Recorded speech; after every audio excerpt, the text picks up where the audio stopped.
અમરેલી જિલ્લાના ગ્રામીણ વિસ્તારોમાં ધોધમાર વરસાદની શરૂઆત થઈ છે। અમરેલી જિલ્લામાં છેલ્લા 2 દિવસની અંદર તમામ તાલુકા મથકે ધોધમાર વરસાદ નોંધાયો છે। અમરેલી જિલ્લાના ધારી, બગસરા, ખાંભા તેમજ વડિયા અન્ય તાલુકાની અંદર પણ ધોધમાર વરસાદ નોંધાયો છે। 2 થી 3 ઇંચ સુધી વરસાદ નોંધાયો છે। રાજુલા તાલુકાના ગ્રામીણ વિસ્તારોમાં મુશળધાર વરસાદ નોંધાયો છે। રાજુલા અને ખાંભાના ગ્રામીણ વિસ્તાર ચોતરા, મીઠાપુર, ખાંભાના નાના બરમટાણા તેમજ ગ્રામીણ વિસ્તારમાં વરસાદ નોંધાયો છે। 3 દિવસ બાદ વરસાદ ફરી પાછો શરૂ થયો છે। વરસાદ પડતા ખેડૂતોમાં ખુશીનો માહોલ જોવા મળી રહ્યો છે। વાવણી કાર્ય કર્યા બાદ વરસાદ થંભી ગયો હતો, વરસાદ ન પડતો હોય, જેથી સતત 3 દિવસ બાદ ફરી પાછા વરસાદની શરૂઆત થઈ છે। અમરેલી જિલ્લાના ગ્રામીણ વિસ્તારમાં ધોધમાર વરસાદ પડવાને કારણે ખેડૂતોમાં ખુશીનો માહોલ જોવા મળી રહ્યો છે। અમરેલીના સાવરકુંડલા, ધારી, બગસરા, ખાંભાના ગ્રામીણ વિસ્તારમાં ધોધમાર વરસાદ પડ્યો છે। તો શેખ પીપરિયા વિસ્તારની અંદર પણ ધોધમાર વરસાદ પડ્યો છે।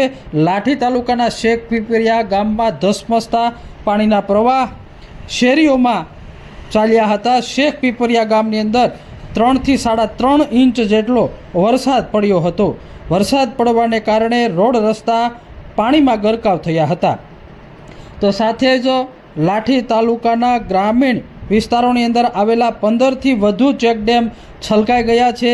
શેખ પીપરિયા, હરસરપુર, દેવળિયા, વાળિયાધામ તેમજ ગ્રામીણ વિસ્તારની અંદર ધોધમાર વરસાદ પડતા 15 જેટલા ચેકડેમ છલકાયા છે। તો સાથે શેખ પીપરિયાની સ્થાનિક નદીમાં ઘોડાપૂર આવ્યું છે। સ્થાનિક નદીમાં ઘોડાપૂર આવતા 15 જેટલા રહેણાંકી મકાનોની અંદર વરસાદી પાણી પણ ઘૂસ્યા છે।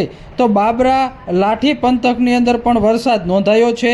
વડિયા, બાબરા તેમજ ગ્રામીણ વિસ્તારની અંદર ધોધમાર વરસાદ નોંધાયો છે। 2 થી 3 ઇંચ જેટલો વરસાદ નોંધાયો છે।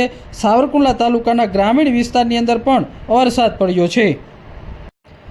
છેલ્લા 2 દિવસથી અમરેલી જિલ્લામાં મેઘમહેર થઈ છે।